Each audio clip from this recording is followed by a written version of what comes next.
दोस्तों नमस्कार, ये है मार्गदर्शन फॉर सिविल सर्विसेज। मैं अनुराग चौधरी।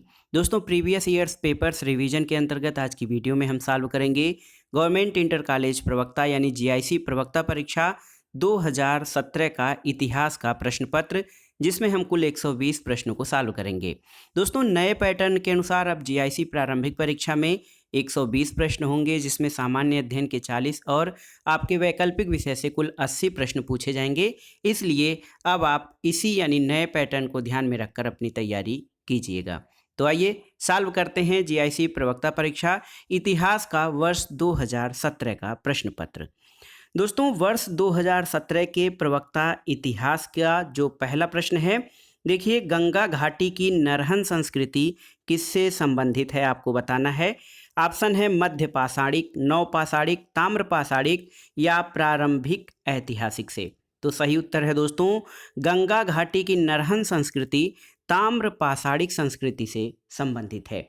देखिए पूर्वी उत्तर प्रदेश में खैराडीह और नरहन में ताम्रपाषाण कालीन स्थल मिले हैं और घाघरा नदी के किनारे बसे नरहन, जो कि गोला बाजार के पास है गोरखपुर जिला में, यहाँ प्राचीन स्थल की खुदाई से 5 स्तरीय संस्कृति का पता चलता है और नरहन संस्कृति के रूप में प्रसिद्ध ये स्थल आरंभिक जीवन वृत्ति को दर्शाता है। इस स्थल की खुदाई में छत को सहारा देने के लिए जमीन में खंभे का छिद्र, जले तिनकों के निशान मिले हैं। अगला प्रश्न है दोस्तों, प्रागैतिहासिक चित्रकला के उदाहरण मिले हैं कहाँ पे। ऑप्शन है आपके अजंता, बाघ, एलोरा की गुफाओं या भीमबेटका के शैलाश्रयों में। तो सही उत्तर है ऑप्शन डी, भीमबेटका के शैलाश्रयों में प्रागैतिहासिक चित्रकला के उदाहरण मिले हैं। दोस्तों भीमबेटका कहाँ है, तो ये दोस्तों मध्य प्रदेश के रायसेन जिले में भीमबेटका शैलाश्रय और गुफाएं हैं।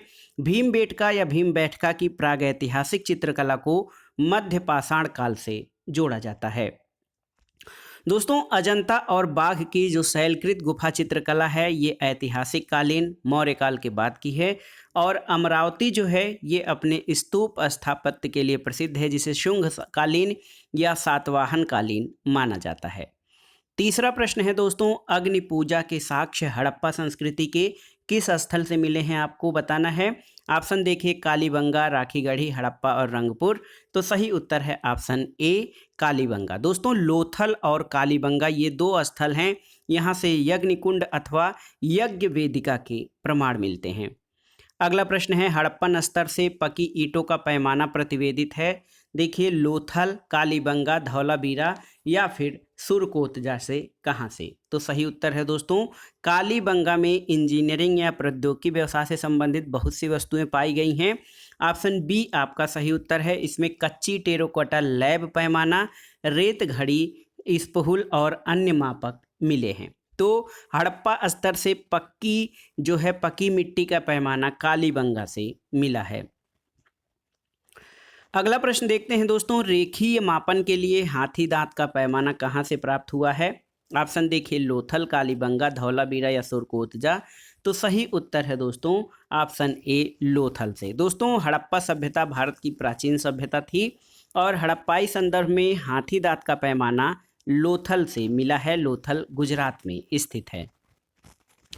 सिंधु घाटी सभ्यता से देखिए 2017 के पीजीटी प्रवक्ता परीक्षा में जो जीआईसी प्रवक्ता परीक्षा में दोस्तों कई प्रश्न पूछे गए थे।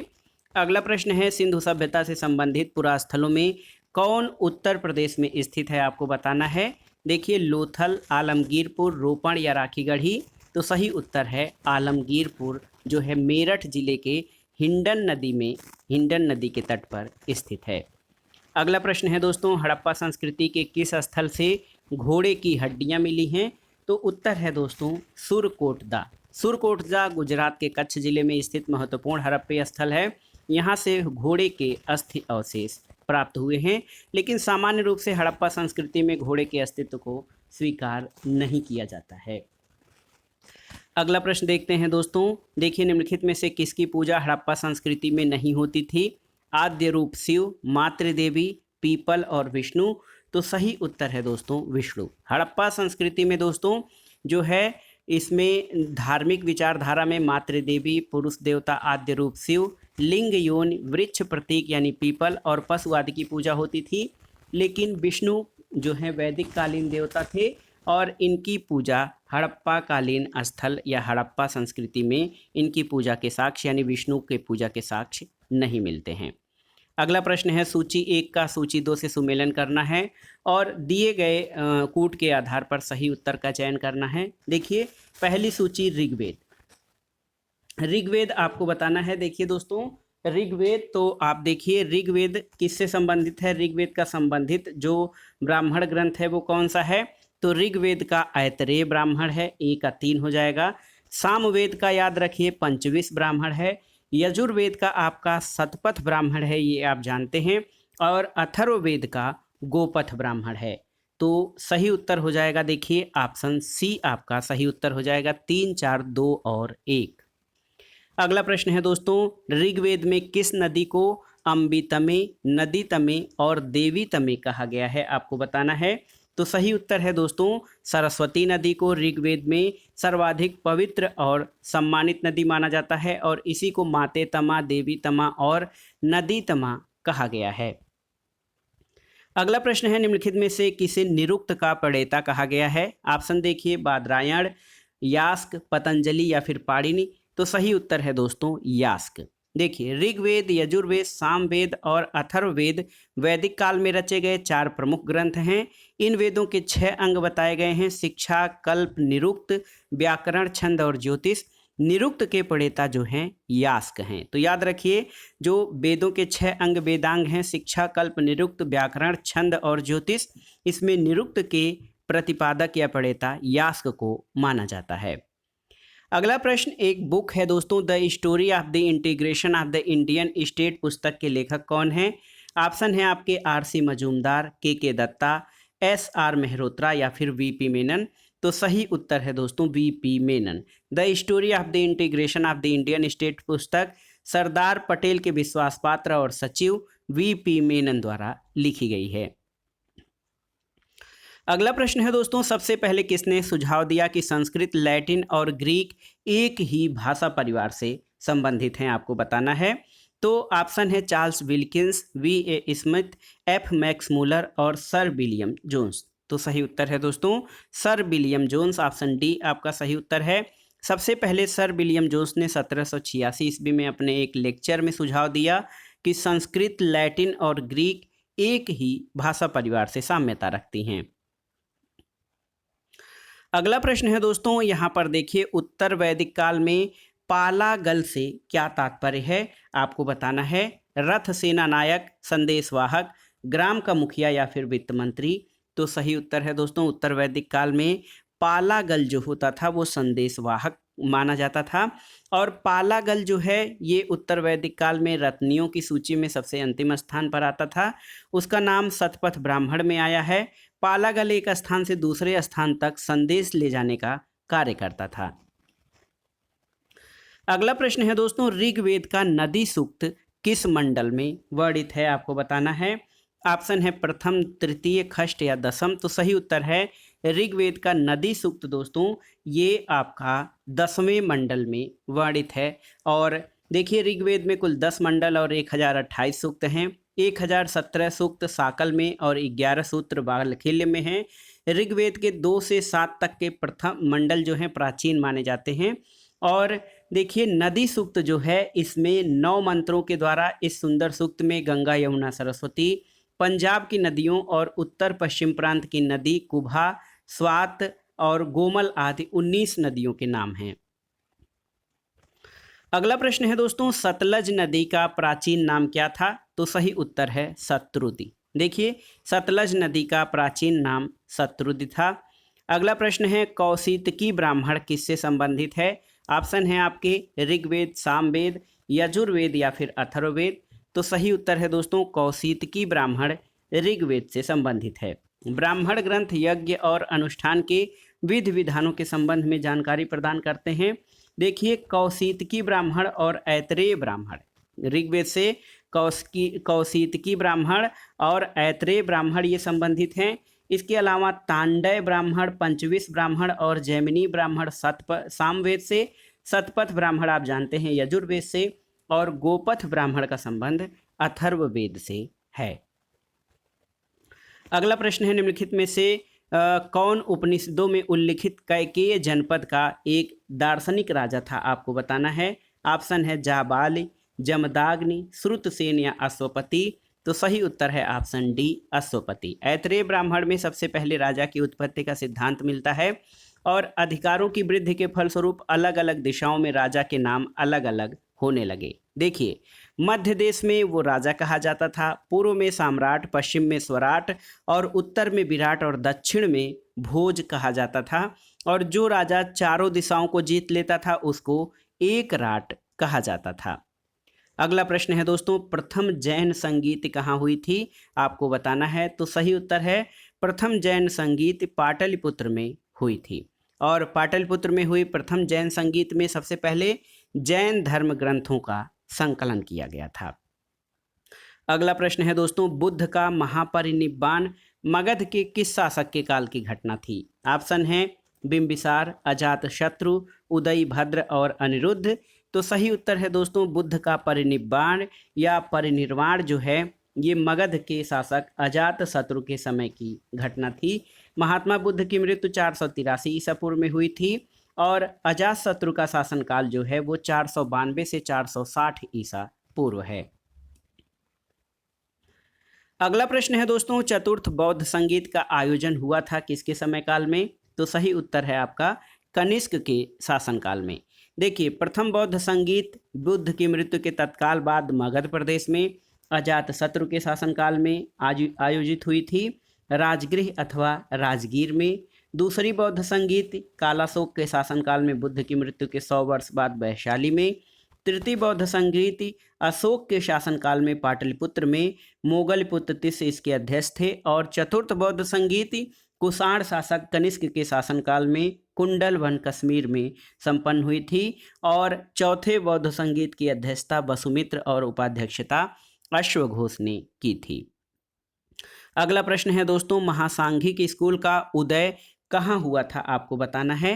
तो सही उत्तर है वैशाली में। दोस्तों, वैशाली में महासांघिक समुदाय का उदय हुआ था। दूसरे बौद्ध संगीत के बाद भिक्षु संघ 2 संप्रदायों में विभाजित हो गया।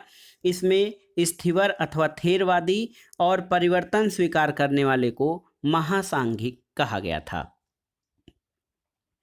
अगला प्रश्न है दोस्तों, महाजनपद, महाजनपदों से संबंधित है। वत्स महाजनपद की राजधानी कहाँ थी? तो सही उत्तर है वत्स महाजनपद की राजधानी कौशाम्बी थी। और इसमें आधुनिक प्रयागराज और बांदा का क्षेत्र वत्स महाजनपद के अंतर्गत शामिल था, जिसकी राजधानी कौशाम्बी थी। और बुद्ध काल में यहाँ पौरव वंश का शासक था और यहाँ का शासक जो है वो उदयन था। अगला प्रश्न है दोस्तों, देखिए, श्रवणबेलागोला कहाँ पर स्थित है, किस राज्य में?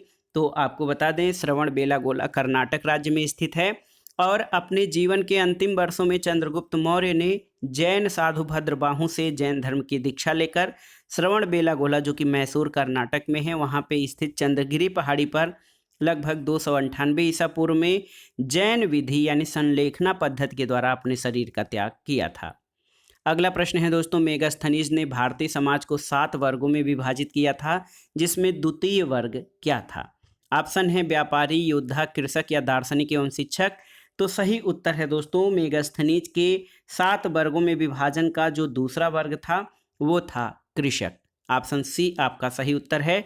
देखिए, दार्शनिक पहला वर्ग, कृषक दूसरा, तीसरा पशुपालक, चौथे पे कारीगर, पांचवें पे योद्धा, छठवें पे निरीक्षक और सातवें पर मंत्री आते थे। अगला प्रश्न है दोस्तों, देखिए, बराबर पर्वत क्षेत्र में अशोक के दानों से लाभान्वित होने वाले कौन थे, आपको बताना है। तो सही उत्तर है आजीवक। दोस्तों, अशोक ने बराबर की पहाड़ी बिहार में अपने राज्याभिषेक के 12वें और 19वें वर्ष में 2 गुफाओं सुदामा गुफा और कर्ण चौपार गुफा आजीवक संप्रदाय को दान में दिया था। अगला प्रश्न है, जेतवन विहार कहाँ पर स्थित है, आपको बताना है। तो सही उत्तर है जेतवन विहार श्रावस्ती में स्थित है। और बुद्ध ने सबसे अधिक शिष्य जो है बुद्ध के वो कौशल राज्य में हुए थे और यहाँ की राजधानी श्रावस्ती में ही उन्होंने सर्वाधिक उपदेश दिए थे। जेतवन विहार जो है ये श्रावस्ती में स्थित था। अगला प्रश्न है दोस्तों, निम्नलिखित अभिलेखों में किसमें सार्थवाह शब्द का प्रयोग किया गया है? इलाहाबाद स्तंभ लेख, मथुरा स्तंभ लेख, मानकुंवर लेख या दामोदरपुर ताम्रपत्र लेख। तो सही उत्तर है ऑप्शन डी, दामोदरपुर ताम्रपत्र लेख में इस तथ्य की पुष्टि होती है कि नगर प्रशासन में श्रेणी सार्थवाह की भूमिका का प्रचलन गुप्त काल और प्रतिहार काल में था। तो सही उत्तर ऑप्शन डी दोस्तों, दामोदरपुर ताम्रपत्र लेख में सार्थवाह शब्द प्रयुक्त हुआ है। अगला प्रश्न है, मथुरा से प्राप्त खड़ी मुद्रा की आदमकद प्रतिमा किससे संबंधित है? आपको बताना है। मौर्य काल, शुंग काल, कुषाण काल या गुप्त काल। तो दोस्तों, मथुरा से प्राप्त खड़ी मुद्रा की आदमकद प्रतिमा का संबंध जो है ये कुषाण काल से है। ऑप्शन सी आपका सही सुमेलित है। अगला प्रश्न देखते हैं दोस्तों, निम्नलिखित में से किस राजवंश के शासकों ने शीशे के सिक्के चलाए थे? देखिए, ऑप्शन है गुप्त, सातवाहन, कुषाण या मौखर। तो सही उत्तर है सातवाहन। दोस्तों, सातवाहन शासकों ने शीशे के सिक्के चलाए थे और हिंद यवन शासक स्ट्रेटो द्वितीय ने शीशे के सिक्के चलाए थे। अगला प्रश्न है, पांडिचेरी स्थापित किया गया था किसके द्वारा? ऑप्शन है दुमस, डुप्लिक्स, मार्टिन या लावार्डोनाइस। तो सही उत्तर है दोस्तों, देखिए पांडिचेरी दोस्तों मार्टिन के द्वारा स्थापित किया गया था। फ्रैंको मार्टिन और वेलांग द लेस्पिने ने 1673 में वेलिकोंडापुरम के मुस्लिम सूबेदार शेर खां लोदी से एक छोटा सा गांव प्राप्त करके एक फ्रांसीसी बस्ती स्थापित किया था, जिसको कि पांडिचेरी के नाम से जाना जाता था। अगला प्रश्न है, किस भाषा में खारवेल का हाथी गुम्फा अभिलेख जो है उत्कीर्ण है? तो सही उत्तर है दोस्तों, खारवेल का हाथी गुम्फा अभिलेख ये प्राकृत भाषा में अभिलिखित है। कलिंग के चेद वंश का सबसे प्रतापी शासक खारवेल था और इसके विषय में जानकारी का प्रमुख स्रोत हाथी गुम्फा अभिलेख है। ये लेख प्राकृत भाषा में है और प्राचीन भारतीय इतिहास में इसका बहुत महत्व है। अगला प्रश्न है, अपने वाहन वृषभ के साथ शिव का मूर्त रूप में अंकन सर्वप्रथम किसके सिक्कों पर मिलता है? तो सही उत्तर है ऑप्शन ए, विमकड़फिशेस। दोस्तों, विमकड़फिशेस के सिक्कों पर शिव, नंदी और त्रिशूल की आकृतियां मिलती है, जिससे उसका शैव मतानुयायी होना सूचित होता है और विमकड़फिशेस ने महेश्वर की उपाधि भी धारण की थी। अगला प्रश्न देखते हैं, निम्नलिखित में से कौन सा शासक बौद्ध भिक्षु नागसेन से प्रभावित हुआ था? आपको बताना है। तो सही उत्तर है दोस्तों, बौद्ध भिक्षु नागसेन से प्रभावित होने वाला शासक मिनेंडर या मिनांडर था। दोस्तों, हिंद यवन शासक मिनांडर बौद्ध भिक्षु नागसेन से प्रभावित हुआ था। मिनांडर और नागसेन के वार्तालाप या वर्णन जो है पाली भाषा में रचित ग्रंथ मिलिंद पन्हों में वर्णित हैं। अगला प्रश्न आइए देखते हैं, बहुत ही महत्वपूर्ण है। पूना ताम्रपत्र लेख किससे संबंधित है? प्रभावती गुप्ता, कुमार देवी, स्कंद गुप्त या ईसा बर्मन से? तो सही उत्तर है दोस्तों, पूना ताम्रपत्र लेख ये प्रभावती गुप्ता से संबंधित है और ये अभिलेख वाकाटक वंश के इतिहास की जानकारी के लिए महत्वपूर्ण लेख माना जाता है। अगला प्रश्न है, गुप्त शासकों में किसे लिच्छवी दौहित्र कहा गया है? ऑप्शन है चंद्रगुप्त प्रथम, समुद्रगुप्त, चंद्रगुप्त द्वितीय और उपर्युक्त में से कोई नहीं। तो सही उत्तर है दोस्तों, लिच्छवी दौहित्र जो है ये समुद्रगुप्त को माना गया है। गुप्त वंश की स्थापना 275 ईस्वी में महाराज श्रीगुप्त द्वारा की गई थी, लेकिन गुप्त वंश का प्रथम शक्तिशाली शासक कौन था? चंद्रगुप्त प्रथम था और इसने अपनी महत्ता को सूचित करने के लिए अपने पूर्वजों के विपरीत महाराजा धीराज की उपाधि धारण की थी। अगला प्रश्न है दोस्तों, अगला प्रश्न देखते हैं। ये है दोस्तों, देखिए समुद्रगुप्त के समय कांची का राजा कौन था? हस्तिवर्मन, मांटराज, नीलराज या विष्णुगुप्त? तो सही उत्तर है समुद्रगुप्त के समय कांची का राजा विष्णुगुप्त था। विष्णुगुप्त संभवतः पल्लव वंशी शासक था और कांची मद्रास स्थित कांजीवरम है। समुद्रगुप्त ने दक्षिण भारत के 12 शासकों को पराजित किया था, जिसमें कांची का विष्णुगुप्त भी शामिल है दोस्तों। अगला प्रश्न देखते हैं, ये है प्रश्न संख्या 38। हूण सरदार मिहिर कुल को किसने पराजित किया था? ऑप्शन देखिए, पुरगुप्त ने, बुद्धगुप्त ने, भानुगुप्त ने या नरसिंहगुप्त ने?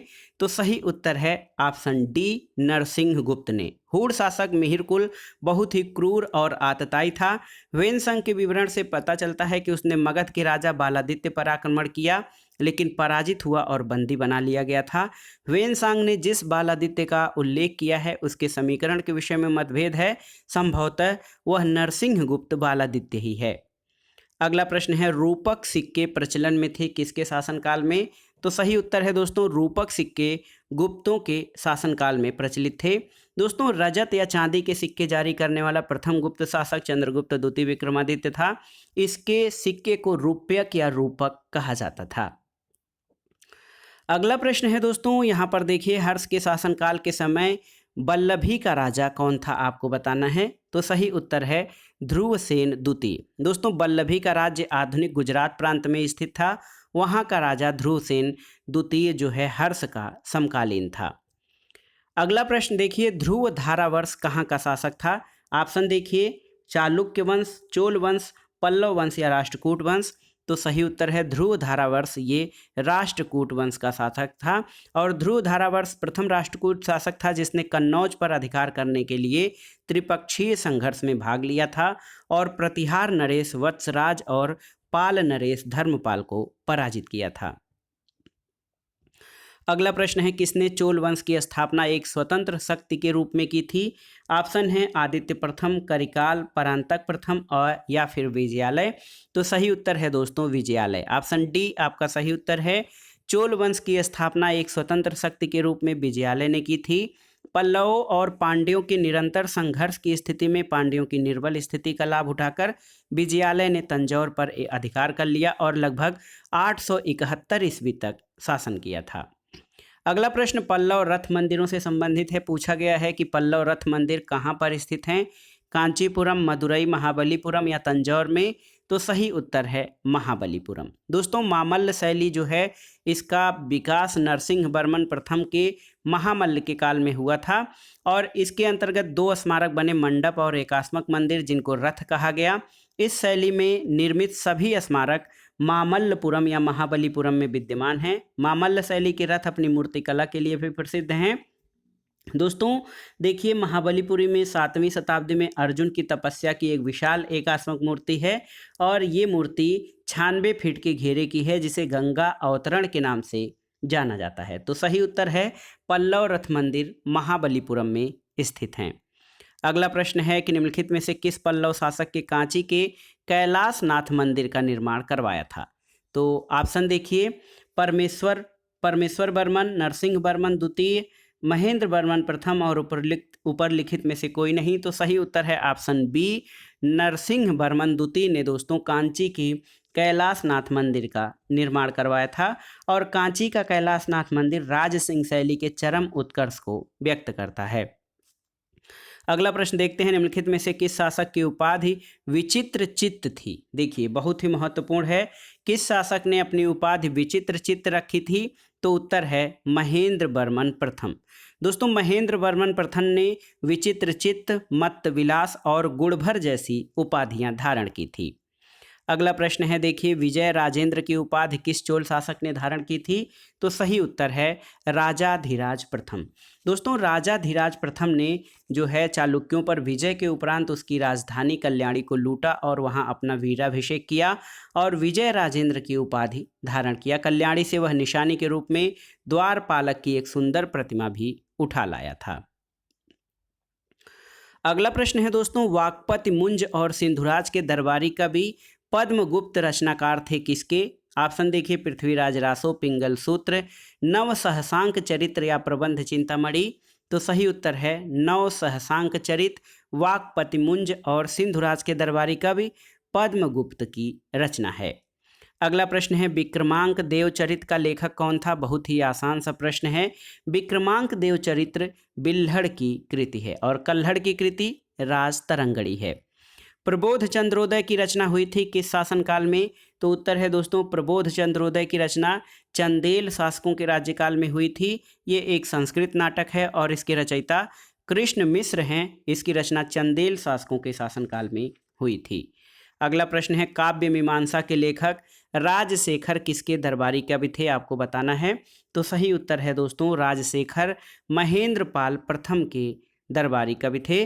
और राजशेखर कन्नौज के प्रतिहार वंशीय शासक महेंद्र पाल प्रथम और उसके पुत्र महिपाल के दरबारी कवि थे। देखिए राजशेखर की रचनाओं में बाल रामायण, विद्ध विशाल भज्जिका, कर्पूर मंजरी और काव्य मीमांसा हैं। अगला प्रश्न है निम्नलिखित में से नाट्य शास्त्र का रचयिता कौन था, आपको बताना है। तो सही उत्तर है दोस्तों नाट्य शास्त्र का रचयिता भरत को माना जाता है। और नाटक के संबंध में शास्त्रीय जानकारी को नाट्य शास्त्र कहा जाता है। इसकी जानकारी का सबसे पुराना ग्रंथ नाट्य शास्त्र के नाम से जाना जाता है। इसके रचयिता भरत मुनि थे। अगला प्रश्न है तहकीक ए हिंद के लेखक कौन थे। तो सही उत्तर है तहकीक ए हिंद अल बरूनी की रचना है। दोस्तों अल बरूनी के बारे में कहा जाता है कि पुराणों का अध्ययन करने वाला ये प्रथम मुसलमान था और वह महमूद गजनवी के साथ भारत आया था। वो केवल इतिहासकार नहीं था, उसके ज्ञान और रुचियों का व्याप्त जीवन के हर क्षेत्र में विस्तृत था। दोस्तों अल बरूनी ने तहकीके हिंद की रचना किस भाषा में, तो याद रखिए अरबी भाषा में उसने तहकीके हिंद की रचना की थी। और सबसे पहले सचाऊ ने अरबी भाषा से इस ग्रंथ का अनुवाद अंग्रेजी भाषा में किया और इसका अनुवाद हिंदी में रजनीकांत शर्मा के द्वारा किया गया था। अगला प्रश्न है देखिए अक्ता भूमि क्या होती थी जिसकी आय पर किसका अधिकार होता था, आपको बताना है। अक्ता भूमि कौन सी भूमि होती थी जिसकी आय पर किसका अधिकार होता था। दोस्तों सही उत्तर है अक्ता भूमि वह भूमि होती थी जिस पर सैन्य प्रशासन का नियंत्रण होता था और राजस्व जो है इससे प्राप्त होने वाला जो राजस्व है वो सैनिकों के वेतन के बदले उन्हें प्राप्त होता था। अगला प्रश्न है सुल्तान इल्तुतमिश के शासनकाल में न्याय चाहने वाले व्यक्ति को क्या पहनना पड़ता था। तो सही उत्तर है सुल्तान इल्तुतमिश के शासनकाल में न्याय चाहने वाले व्यक्ति को लाल रंग का पोशाक धारण करना पड़ता था। और रजिया सुल्तान ने भी उत्तराधिकार के विषय में लाल कपड़े धारण कर दिल्ली की आम जनता के बीच न्याय के लिए गुहार लगाई थी। अगला प्रश्न है देखिए अलाउद्दीन खिलजी ने किस राजा को नौसारी की जागीर और राय रायन की उपाधि दी थी। ऑप्शन हैं गुजरात के कर्ण बघेला, चित्तौड़ के रतन सिंह, मारवाड़ के शीतल देव या देवगिरी के रामचंद्र देव। तो सही उत्तर है ऑप्शन डी देवगिरी के रामचंद्र देव। दोस्तों अलाउद्दीन खिलजी का दक्षिण भारत पर पहली बार 1296 ईस्वी में आक्रमण हुआ और ये आक्रमण जलालुद्दीन खिलजी के शासनकाल में देवगिरी के तत्कालीन शासक रामचंद्र देव पर किया गया था। इस युद्ध में रामचंद्र देव पराजित हुआ और प्रतिवर्ष इलिचपुर की आय दिल्ली भेजने का वादा किया था और इस युद्ध में अलाउद्दीन ने लूट से अधिक धन प्राप्त किया था। अगला प्रश्न दोस्तों देखिए अलाउद्दीन खिलजी को काफूर नामक दास कहाँ से प्राप्त हुआ था। तो सही उत्तर है गुजरात से। देखिए ऑप्शन सी आपका सही उत्तर है। मलिक काफूर जो कि अलाउद्दीन खिलजी का योग्य सेना नायक था, इसको अलाउद्दीन ने अपनी गुजरात विजय के दौरान प्राप्त किया था। इसे 1000 स्वर्ण दिनारों में प्राप्त किया गया था, इसलिए इसको 1000 दिनारी भी कहा जाता है। दोस्तों एक तथ्य और आता है कि अलाउद्दीन के दक्षिण विजय का श्रेय मलिक काफूर को था और दूसरी चीज़ तेलंगाना का शासक प्रताप रुद्रदेव द्वितीय ने मलिक काफूर को विश्व प्रसिद्ध कोहिनूर हीरा दिया था। अगला प्रश्न है दोस्तों दीवाने मुस्तक राज विभाग की स्थापना किसने की थी। तो ऑप्शन हैं आपके अलाउद्दीन खिलजी, बलवन, फिरोज तुगलक या फिर मोहम्मद बिन तुगलक। तो सही उत्तर है अलाउद्दीन खिलजी ने दोस्तों एक पृथक विभाग दीवाने मुस्तक राज की स्थापना की थी। इस विभाग का काम क्या था, इसका काम राजस्व यानी रेवेन्यू की जांच करना और बकाया लगान वसूली करना था। अगला प्रश्न है निम्नलिखित में से किस सुल्तान ने दीवाने कोही की स्थापना की थी। तो सही उत्तर है मोहम्मद बिन तुगलक ने दोस्तों कृषि विभाग जिसका कि नाम था दीवान ए अमीर कोही उसकी स्थापना की थी। दोस्तों फिरोज तुगलक ने बेरोजगार व्यक्तियों को रोजगार देने के लिए दिल्ली में रोजगार दफ्तर खुलवाया था। अनाथों, विधवाओं, गरीबों के भरण पोषण के लिए दीवाने खैरात की स्थापना की गई। निर्धनों और वृद्धों की सामाजिक सुरक्षा के लिए दीवाने इस्तेहाक यानी पेंशन विभाग की स्थापना की गई और दीवाने अर्ज की स्थापना बलवन ने की थी। अगला प्रश्न है रहला का लेखक कौन था? तो सही उत्तर है रहला का लेखक इब्न बतूता था, जो कि मोरक्को अफ्रीका का निवासी था। और इब्न बतूता दोस्तों मोहम्मद तुगलक के शासनकाल में भारत आया था। इब्न बतूता ने रहला में मोहम्मद बिन तुगलक के शासनकाल का वर्णन किया है। अगला प्रश्न है दीवान ए अमीर कोही किससे संबंधित था? तो सही उत्तर है कृषि से, और इसकी स्थापना मोहम्मद बिन तुगलक ने कृषि की उन्नति के लिए की थी। अगला प्रश्न है देखिए मोहम्मद बिन तुगलक की मृत्यु किस अभियान के समय हुई थी? तो उत्तर है मोहम्मद बिन तुगलक की मृत्यु ठट्टा अभियान, जो कि ठट्टा सिंध है, इस अभियान के दौरान हुई थी। और उसकी मृत्यु पर बदायूनी ने कहा था कि सुल्तान को उसकी प्रजा से और प्रजा को सुल्तान से मुक्ति मिल गई। अगला प्रश्न है तैमूर के आक्रमण के समय दिल्ली में सुल्तान कौन था? दोस्तों तैमूर के आक्रमण के समय दिल्ली में नसीरुद्दीन मोहम्मद महमूद तुगलक का शासन था। देखिए भारत पर तैमूर का आक्रमण तुगलक शासक नसीरुद्दीन महमूद के काल में हुआ था 1398 के आसपास, और इस समय नसीरुद्दीन महमूद शासन कर रहा था। भारत पर आक्रमण करने के उद्देश्य को तैमूर ने स्वयं कहा था। उनमें से एक काफिरों से युद्ध और उनका विनाश करना था, और दूसरी चीज धन की प्राप्ति करनी थी। अगला प्रश्न है निम्नलिखित में से कौन दिल्ली सल्तनत का अंतिम वंश था? आपको बताना है। ऑप्शन है तुगलक, लोदी, सैयद या खिलजी। तो सही उत्तर है दोस्तों दिल्ली सल्तनत का अंतिम वंश लोदी वंश था, और इस वंश की स्थापना बहलोल लोदी ने 1451 में की थी।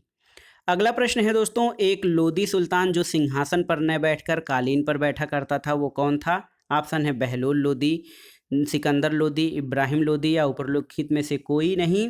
तो सही उत्तर है ऑप्शन ए बहलोल लोदी। बहलोल लोदी ने दोस्तों लोदी वंश की स्थापना की। वो बहुत साधारण व्यक्तित्व का था। वो सिंहासन पर न बैठकर कालीन पर बैठा करता था। अगला प्रश्न है निम्नलिखित में से किस सुल्तान ने सल्तनत की राजधानी दिल्ली से आगरा स्थानांतरित की थी? तो सही उत्तर है ऑप्शन सी सिकंदर लोदी। दोस्तों बहलोल लोदी के अपनी मृत्यु के पहले ही अपने दूसरे पुत्र निजाम खां को अपना उत्तराधिकारी नियुक्त किया था, लेकिन कुछ सरदारों ने इसका विरोध किया, जिसका मुख्य कारण ये था कि निजाम खां की मां जयबंद एक सुनार की पुत्री थी, और कुछ शक्तिशाली सरदारों ने निजाम खां का साथ दिया, और 17 जुलाई 1489 में निजाम खां सुल्तान सिकंदर शाह के नाम से गद्दी पर बैठा। वह लोदी वंश का महानतम शासक था, और 1504 में सिकंदर लोदी ने राजस्थान के शासकों पर नियंत्रण के ध्येय से यमुना नदी के किनारे आगरा नामक नवीन नगर बनाया और इसे अपनी राजधानी बनाया था। दोस्तों यहाँ पर देखिए बहुत ही महत्वपूर्ण है सिकंदर गज ए सिकंदरी। गज ए सिकंदरी नाप का पैमाना सिकंदर लोदी के समय में। और यहाँ पर देखिए यहाँ पर वो बहुत ही शिक्षित और विद्वान व्यक्ति था। उसके स्वयं के आदेश से एक आयुर्वेदिक ग्रंथ का फारसी में अनुवाद किया गया, जिसका नाम फरहंगी सिकंदरी रखा गया। और गायन विद्या के एक श्रेष्ठ ग्रंथ लज्जत ए सिकंदर शाही की रचना हुई। और सिकंदर लोदी शहनाई सुनने का बहुत शौकीन था। उसने गुलरुखी उपनाम से कविताएं भी लिखी थीं। अगला प्रश्न है किस ग्रंथ में फिरोज शाह तुगलक की नहर योजना का विस्तृत विवरण मिलता है? तो ये है तारीख़े फिरोज शाही। तारीख़े फिरोज शाही दोस्तों इसकी रचना किसने की है? तारीख़े फिरोज शाही की रचना शम्स ए सिराज के द्वारा की गई है, और इसमें उसने फिरोज शाह तुगलक के शासनकाल में जो है नहरों का वर्णन किया गया है, और ये नहरें सल्तनत अर्थव्यवस्था को बढ़ावा देती थीं। अगला प्रश्न है निम्नलिखित लेखों में से किससे हुमायूं ने अमीर ए अखबार की उपाधि धारण दी थी? तो ये था ख्वांदा मीर। दोस्तों हुमायूं ने ख्वांदा मीर को अमीर ए अखबार की उपाधि दी थी, और ख्वांदा मीर ने कानून हुमायूनी की रचना की थी, जिसको हुमायूं नामा भी कहा जाता है। अगला प्रश्न है कौन सा युग्म सही सुमेलित नहीं है? आपको बताना है। हसन निजामी खजाइन उल फतूह। देखिए दोस्तों खजाइन उल फतूह के रचनाकार हसन निजामी नहीं बल्कि अमीर खुसरो हैं। देखिए अमीर खुसरो खजाइन उल फतूह के रचनाकार हैं, जबकि फतूह उल सलातीन ईसामी की रचना है। मिफ्ता उल फतूह अमीर खुसरो, और फतूहात फिरोज शाह तुगलक की रचना है। तो देखिए ये अन्य जो कृतियां हैं ये आपकी सही सुमेलित हैं, लेकिन ऑप्शन ए आपका सही सुमेलित नहीं है। अगला प्रश्न है निम्नलिखित विभागों में से कौन सा विभाग सल्तनत काल में मजलिस ए खलवत का भाग नहीं था? तो सही उत्तर है ऑप्शन सी, दीवान ए अमीर कोही। दोस्तों, अमीर कोही विभाग सल्तनत काल में मजलिस ए खलवत का भाग नहीं था। इस विभाग की स्थापना मोहम्मद तुगलक ने की थी और इसका काम मालगुजारी वसूलना और जिस भूमि पर खेती न हो रही हो उसे खेती योग्य बनाना था। इस विभाग के कार्य करने के लिए आर्थिक सहायता विजारत से मिलती थी और दीवाने इंशा जो होता था वो शाही पत्र व्यवहार और दीवाने बंदगान दासों की देखभाल से संबंधित है। अगला प्रश्न है दोस्तों, विजयनगर साम्राज्य में आयंगर कौन होते थे? तो सही उत्तर है आयंगर जो है 12 अधिकारियों का समूह था जो कि विजयनगर साम्राज्य में गांवों का प्रशासन देखता था। आयंगरों के पद आनुवांशिक होते थे और अपने अधिकार क्षेत्र में शांति और सुरक्षा व्यवस्था बनाए रखना इनका प्रमुख उत्तरदायित्व होता था। अगला प्रश्न है दोस्तों, नानकार क्या होता था? आपको बताना है। तो सही उत्तर है कर मुक्त भूमि को नानकार कहा जाता था। नानकार एक फारसी शब्द है जिसका अर्थ है इस प्रकार की माफ़ी। देखिए यहाँ पर देखिए कि नानकार जो है एक फारसी शब्द है, इसका अर्थ एक प्रकार की माफ़ी है और इसके अनुसार जमींदार को कुछ ज़मीन की मालगुजारी नहीं देनी पड़ती थी। अगला प्रश्न है, निम्नलिखित में से कौन सूफी मत में चिश्तिया शाखा का संस्थापक था? आपको बताना है। तो सही उत्तर है ऑप्शन बी, ख्वाजा अबू अब्दाल। देखिए भारत में चिश्तिया संप्रदाय के संस्थापक मोइनुद्दीन चिश्ती थे और यहाँ पर देखिए चिश्तिया संप्रदाय के संस्थापक के बारे में दो मत है। कुछ विद्वानों का मानना है कि उसकी स्थापना ख्वाजा अबू अब्दाल के द्वारा ख्वाजा अबू अब्दाल चिश्ती ने की थी, लेकिन कुछ विद्वान कहते हैं कि ख्वाजा अबू इसहाक सामी ने चिश्ती संप्रदाय की स्थापना की थी। अगला प्रश्न है दोस्तों, यहाँ पर देखिए यहाँ पर बहुत ही महत्वपूर्ण है, शेख बहाउद्दीन जकारिया किससे संबंधित थे? आपको बताना है। शेख बहाउद्दीन जकारिया किस संप्रदाय से संबंधित थे? तो सोहरावर्दी सिलसिला से संबंधित थे शेख बहाउद्दीन जकारिया। वे भारत में मुल्तान से आए थे और इस सिलसिले का प्रचार प्रसार किया था।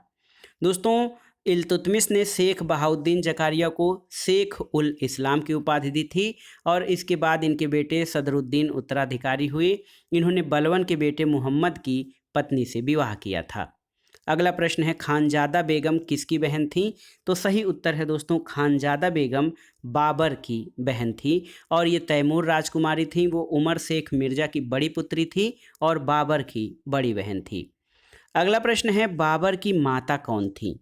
तो सही उत्तर है बाबर की माता कुतलुग निगार खानम थी। दोस्तों, बाबर का जन्म या जहीरुद्दीन मोहम्मद बाबर का जन्म 14 फरवरी 1483 को फरगना में हुआ था। उसके पिता का नाम उमर शेख मिर्जा और माता का नाम कुतलुग निगार खानम था। अगला प्रश्न है, किसको फारसी का होमर कहा गया है? तो सही उत्तर है दोस्तों फिरदौसी। फिरदौसी को फारसी का होमर कहा गया है। ये महमूद गजनवी के दरबार का प्रमुख विद्वान था। उसकी प्रसिद्ध रचना शाहनामा है। अगला प्रश्न है, निम्नलिखित में से कौन सही सुमेलित नहीं है? आपको बताना है। तो देखिए सही सुमेलित नहीं है फतेहपुर सीकरी में इबादत खाना की स्थापना। दोस्तों, फतेहपुर सीकरी में अकबर द्वारा जो इबादत खाना था इसकी स्थापना 1575 ईस्वी में की गई थी, न कि 1574 में। 1578 में इसको अन्य धर्मों के मतावलंबियों के लिए खोल दिया गया था, जबकि पानीपत का द्वितीय युद्ध 1556 में ये सही सुमेलित है। तीर्थयात्री कर का बंद किया जाना 1563 ये भी सही है और हल्दी घाटी का युद्ध 1576 ये भी सही सुमेलित है। अगला प्रश्न है दोस्तों, निम्नलिखित में से कौन मुगल काल की एकमात्र महिला मंत्री थी? तो सही उत्तर है देखिए सुल्तान बेगम, ये माहम अनगा। देखिए अकबर की धाय माँ माहम अनगा मुगल काल की एकमात्र महिला प्रधानमंत्री थी और इतिहासकारों ने इस काल को यानी 1560 से 1564 को पर्दा शासन यानी स्त्री शासन या पेटीकोट शासन की संज्ञा दी है। अगला प्रश्न है, जहांगीर काल में तमगा और मीर बहरी से क्या आशय था? आपको बताना है। तो सही उत्तर है तमगा और मीर बहरी ये नदी मार्ग चुंगी से जो है संबंधित थे या नदी मार्ग चुंगी को तमगा और बहरी कहा जाता था। अगला प्रश्न है दोस्तों, देखिए अगला प्रश्न बहुत ही महत्वपूर्ण है, नादिर उल अस्र की उपाधि किसने धारण की थी? तो सही उत्तर है उस्ताद मंसूर। जहांगीर के शासनकाल में मुगल चित्रकला का विकास के युग था और जहांगीर ने उस्ताद मंसूर को नादिर उल असर और अबुल हसन को नादिर उज जमा की उपाधि दी थी। उस्ताद मंसूर जो है पुष्पों और पशु पक्षियों के चित्रण में पारंगत थे। दोस्तों कुछ महत्वपूर्ण तथ्यों को जान लेते हैं। जहांगीर ने मंसूर को नादिर अल असर की उपाधि दी थी और देखिए अबुल हसन ने सम्राट के सिंहासनारोहण का चित्रण किया जो तुझके जहांगीरी के मुख्य पृष्ठ पर लगा था और जहांगीर ने अबुल हसन को नादिर उज जमा की उपाधि दी थी। अगला प्रश्न है निम्नलिखित में से किसने स्वतंत्र गोलकुंडा राज्य को मुगल साम्राज्य में शामिल किया? तो ये था औरंगजेब। दोस्तों औरंगजेब ने स्वतंत्र गोलकुंडा राज्य को मुगल साम्राज्य में शामिल किया था। अगला प्रश्न है पैबाकी प्रथा या पैबाकी शब्द का क्या अर्थ होता था? तो उत्तर है पैबाकी जो है ये भूमि का एक प्रकार था। मुगल काल में पैबाकी शब्द जो है वो भूमि से था और भूमि कर के आधार पर भूमि का विभाजन दो भागों में किया गया था, एक खालसा जागीर अथवा दूसरा पैबाकी। पैबाकी के अंतर्गत आने वाली भूमि जो होती थी वो अस्थायी रूप से केंद्रीय नियंत्रण में रहती थी। अगला प्रश्न है देखिए बहुत ही महत्वपूर्ण, आगरा और फतेहपुर सीकरी दोनों लंदन से बड़े हैं, ये वक्तव्य किसने दिया था? तो सही उत्तर है राल्फ फिंच। दोस्तों राल्फ फिंच 1585 ईस्वी में अकबर के काल में भारत आया था। वो फतेहपुर सीकरी और आगरा पहुंचने वाला पहला अंग्रेज व्यापारी था। उसने आगरा और फतेहपुर सीकरी नगरों को लंदन से भी बड़ा बताया था। अगला प्रश्न है दोस्तों निम्नलिखित में से कौन अकबर के आदेश से लिखे गए मौलिक ग्रंथ थे? आपको बताना है। तो सही उत्तर है देखिए तारीख अल्फी, अकबरनामा, आईने अकबरी और उपरोक्त सभी। तो सही उत्तर है आपका ऑप्शन डी उपरोक्त सभी। दोस्तों आईने अकबरी अकबरनामा का तीसरा भाग है। बादशाह अकबर ने ख्वाजा निजामुद्दीन अहमद को तारीख अल्फी के संकलनकर्ताओं में शामिल किया था। अगला प्रश्न है अमल ए सालेह का लेखक कौन था? आपको बताना है। तो सही उत्तर है दोस्तों अमल ए सालेह का लेखक मोहम्मद सालेह था। अगला प्रश्न है बाबर ने अपनी आत्मकथा या संस्मरण को किस भाषा में लिखा था? तो बाबर ने अपनी आत्मकथा को तुर्की भाषा में लिखा था।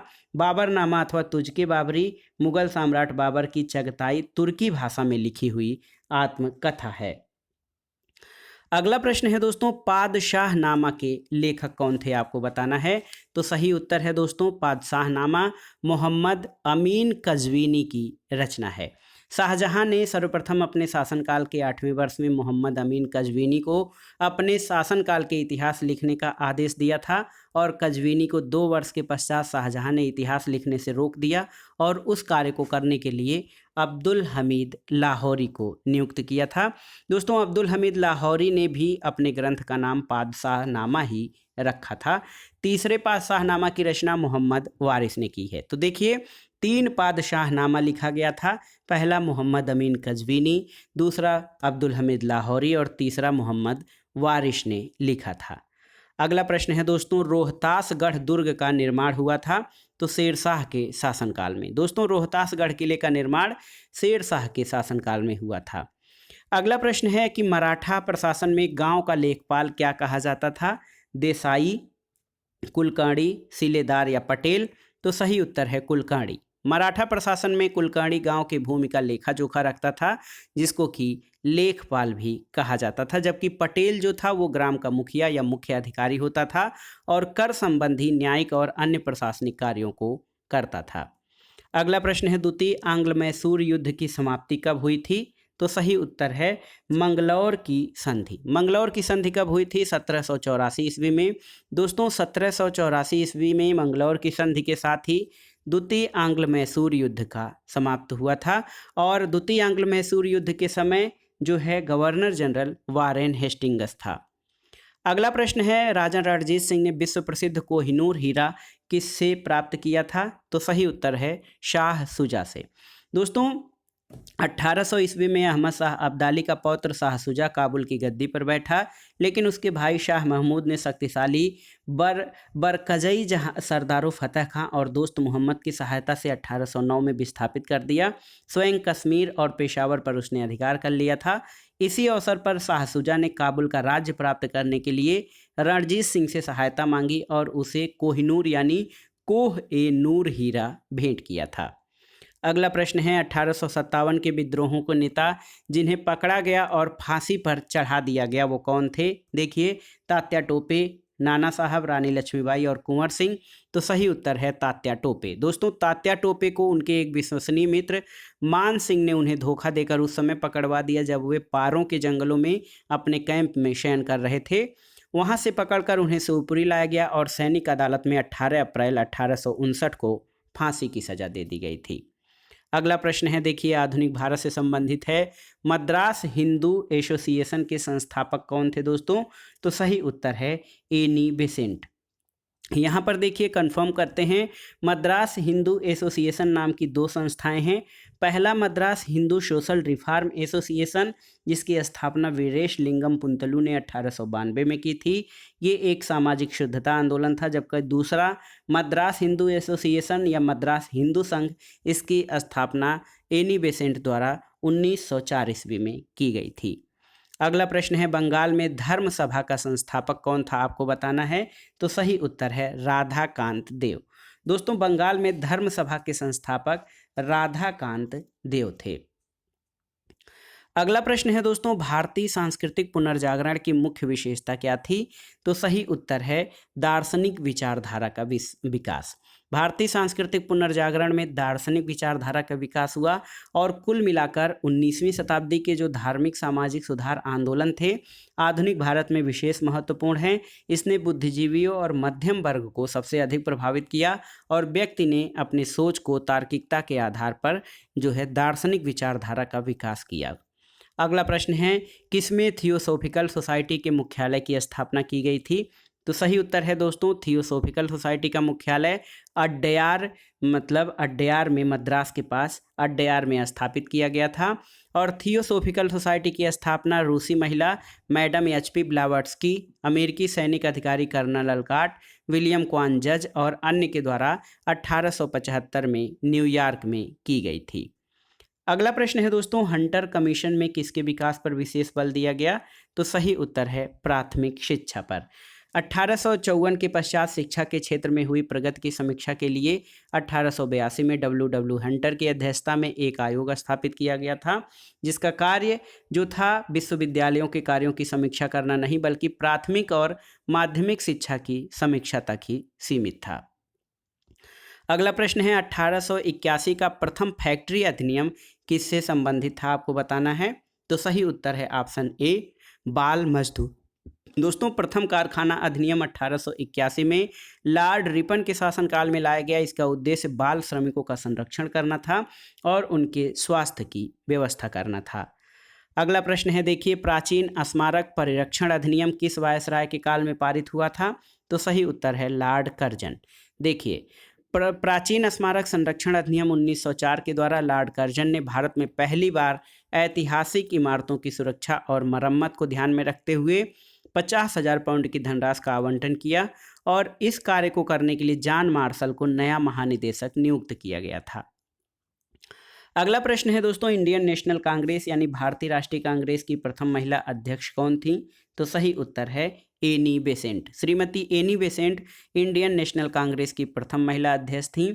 1917 में दोस्तों 1917 में भारतीय राष्ट्रीय कांग्रेस की प्रथम महिला अध्यक्ष बनी और 1925 में कानपुर में भारतीय राष्ट्रीय कांग्रेस के 40वें अधिवेशन की अध्यक्षता सरोजनी नायडू ने की थी, जो कि प्रथम भारतीय महिला कांग्रेस अध्यक्ष थीं। अगला प्रश्न है, निम्नलिखित में से किसने सती प्रथा को किसने समाप्त किया था? ऑप्शन है Lord Dalhousie, Lord William Bentinck, Lord Cornwallis या लॉर्ड वेलेस्ली। तो आप जानते हैं लॉर्ड विलियम बेंटिक सती प्रथा को समाप्त करने वाला जो है गवर्नर जनरल था। सती प्रथा का अर्थ पवित्र और सच्चरित्र नारी सती का अर्थ होता है। और दोस्तों, विधवा स्त्री को अपने पति की मृत्यु के बाद उसकी चिता के साथ जल जाना होता था। देखिए, यहाँ पर कई शासकों ने या कई गवर्नर जनरलों ने इस पर प्रतिबंध लगाया, लेकिन राजा राम मोहन राय जैसे प्रबुद्ध भारतीय सुधारकों ने विलियम बेंटिक को इस प्रथा को अवैध घोषित करने की प्रेरणा दी और बहुत से समकालीन समाचार पत्रों ने भी इनका समर्थन किया था। और विलियम बेंटिक ने दोस्तों दिसंबर 1829 के नियम 17 द्वारा विधवाओं को जलाना अवैध घोषित कर दिया गया। यानी ये कानून केवल बंगाली प्रेसिडेंसी में शुरू में लागू किया गया, लेकिन 1830 में ये नियम बम्बई और मद्रास प्रेसिडेंसी में भी लागू कर दिया गया था। अगला प्रश्न है दोस्तों, किसने राष्ट्र को चतुर्मुखी कार्यक्रम बहिष्कार, स्वदेशी, स्वराज और राष्ट्रीय शिक्षा दिए थे? ये आपका बहुत ही महत्वपूर्ण प्रश्न है। और आपकी जानकारी के लिए बता दें दोस्तों, ये जो प्रश्न है ये आपका प्रश्न किस में पूछा गया है? टीजीटी परीक्षा में भी पूछा गया है। किसने राष्ट्र को चतुर्मुखी कार्यक्रम दिए थे? तो दोस्तों 1904 में दादा भाई नौरोजी ने स्वशासन या भारत में स्वशासन की मांग की, और 1906 के कलकत्ता अधिवेशन में इनकी अध्यक्षता में स्वदेशी आंदोलन, बहिष्कार, राष्ट्रीय शिक्षा और स्वशासन से संबद्ध 4 प्रस्ताव पास किए गए थे। अगला प्रश्न है दोस्तों, सर माइकल ओडायर को किसने मारा था? आपको बताना है। तो सही उत्तर है सरदार ऊधम सिंह। दोस्तों 1940 में पंजाब के क्रांतिकारी नेता ऊधम सिंह ने जलियांवाला बाग के नरसंहार का बदला लेने के लिए पंजाब के गवर्नर जनरल रहे माइकल ओडायर की लंदन में हत्या कर दी थी। अगला प्रश्न है, निम्नलिखित में से कौन भारत में संभवतः प्रथमतः मुद्रणालय लाने वाले या प्रिंटिंग प्रेस लाने वाले कौन थे? तो सही उत्तर है सबसे पहले प्रिंटिंग प्रेस पुर्तगालियों द्वारा लाया गया था। अगला प्रश्न है दोस्तों, भारतीय राष्ट्रीय आंदोलन में कहाँ पर असहयोग के विचार का उद्भव हुआ था? तो यहाँ पर देखिए थोड़ा सा घुमाया है प्रश्न। सही उत्तर है 1920 के बम्बई के खिलाफत सम्मेलन में राष्ट्रीय आंदोलन में असहयोग के विचार का उद्भव हुआ था। और इसके बाद 1920 में कलकत्ता में कांग्रेस के विशेष अधिवेशन में असहयोग संबंधी प्रस्ताव जो है ये 1920 में नागपुर में हुए कांग्रेस के वार्षिक अधिवेशन में असहयोग प्रस्ताव की पुष्टि कर दी गई थी। अगला प्रश्न है, 1905 में सर्वेंट ऑफ इंडिया सोसाइटी की स्थापना कहाँ हुई थी? तो सही उत्तर है पूना में। और सर्वेंट ऑफ इंडिया सोसाइटी की स्थापना दोस्तों किसने की थी? ये गोपाल कृष्ण गोखले द्वारा जो है भारत सेवक समाज की स्थापना की गई थी। अगला प्रश्न है, अखिल भारतीय कर्मचारी और किसान दल का अस्तित्व कब आया? तो सही उत्तर है 1928 में। दोस्तों अखिल भारतीय कर्मचारी और किसान दल 1928 में अस्तित्व में आया था। अगला प्रश्न है, कार्लाइल सर्कुलर किससे संबंधित है? आपको बताना है किससे संबंधित है। तो सही उत्तर है बंगाल विभाजन विरोधी आंदोलन से। कर्जन ने 19 जुलाई 1905 को बंगाल विभाजन कर दिया। और दोस्तों कर्जन ने अक्टूबर 1905 में कार्लाइल सर्कुलर जैसे कदम उठाए थे, जिसके तहत जिला कलेक्टरों को आदेश दिया गया कि कॉलेज के छात्र यदि आंदोलन में भाग लेते हैं तो उनकी सहायता राशि बंद कर दी जाएगी। अगला प्रश्न है, निम्नलिखित को कालानुक्रम अनुसार लगाते हुए सही उत्तर का चयन करना है। तो देखिए दांडी मार्च, दोस्तों दांडी मार्च जो है ये 12 मार्च 1930 की घटना है। देखिए द्वितीय गोलमेज गांधी इरविन समझौता 5 मार्च 1931 की घटना है, गांधी इरविन समझौता। द्वितीय गोलमेज सम्मेलन कब हुआ था? 7 सितंबर। देखिए 7 सितंबर 1931। उसके बाद पूना पैक्ट आप जानते हैं 1932 में हुआ था। तो सही क्रम क्या हो जाएगा? सही क्रम हो जाएगा ऑप्शन बी 2, 4, 1 और 3। अगला प्रश्न है दोस्तों, निम्नलिखित को कालानुक्रम अनुसार सजाइए और नीचे दिए गए कूट से सही उत्तर का चयन करिए। केंद्रीय असेंबली में बम का फेंका जाना। तो केंद्रीय असेंबली में बम जो है 8 अप्रैल 1929 को फेंका गया था। सैंडर्स का मारा जाना या सैंडर्स की हत्या कब हुई थी? ये 1928 में हुई थी। 1928 17 दिसंबर को। सरदार भगत सिंह को फांसी कब दी गई थी?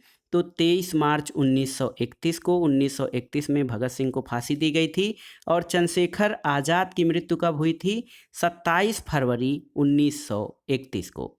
तो इसको सही क्रम में आपका क्या हो जाएगा? सही उत्तर ऑप्शन सी 2, 1, 4, 3। 2 मतलब पहले सैंडर्स, फिर उसके बाद केंद्रीय असेंबली में बल, फिर चंद्रशेखर आज़ाद की मृत्यु और सबसे लास्ट में सरदार भगत सिंह को फांसी।